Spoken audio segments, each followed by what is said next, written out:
புதுச்சேரி அருகே கரையை கடக்கும் என்ற சூழ்நிலையில் புதுச்சேரியினுடைய கடற்கரை பகுதி மற்றும் சுற்றுலா தலங்கள் பாதுகாக்கப்பட்டுள்ளது மற்றும் தடை செய்யப்பட்டுள்ளது சுற்றுலா பயணிகள் வருவதற்கு.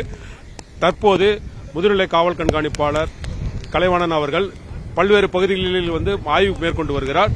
என்னென்ன ஏற்பாடுகள் செய்யப்பட்டுள்ளது என்பது குறித்து தற்போது அவர் தெரிவிக்க உள்ளார். வணக்கம். கடந்த 4 நாளாவே பாத்தீங்கன்னா எப்பதுல சைக்ளோன் ஃபார்மேஷன் இருக்குன்னு சொன்னாங்களே அப்பதுல இருந்து நம்ம கண்டினியூஸா பீச்ல டியூட்டி போட்டுருக்கோம். கடந்த 4 நாளாவே மீனவர்களுக்கு நம்மளோட ஃபிஷர்மேன் வாட்ச் குரூப் அதே மாதிரி தாழ்வான பகுதியில் வாழ்ற மக்களுக்கும் நம்ம அறிவுரைப்படுத்திட்டே இருக்கோம்.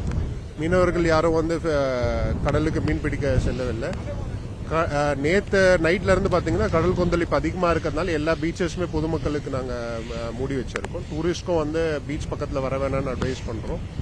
இது இல்லாம பாத்தீங்கன்னா நம்ம எல்லா போலீஸ் ஸ்டாஃபையுமே இன்னைக்கு காலையில இருந்து ஸ்டாண்ட் பையா இருக்கணும் அப்படின்றதுக்காக ஸ்டேஷன் பிளஸ் பீச்சஸ்ல டெப்ளாய் பண்ணியிருக்கோம். அது இல்லாம ஆர்ம்டு போலீஸ், IRBN, ஹோம்கார்டு எல்லாருமே நம்ம ரெடியா வச்சிருக்கோம்.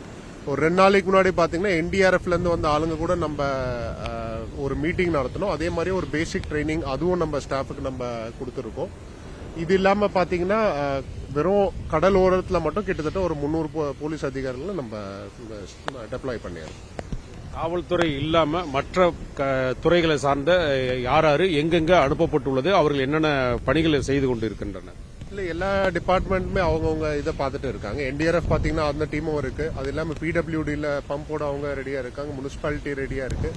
ஃபார் ஒரு எக்ஸ்க்ளூசிவ் எங்கேயா மரம் விழுந்துருச்சுன்னா அதை கட் பண்றதுக்காக தீயணைப்பு துறை, அது இல்லாம PWD, ஃபாரஸ்ட் டிபார்ட்மெண்ட் எல்லாருமே ரெடியா இருக்கு.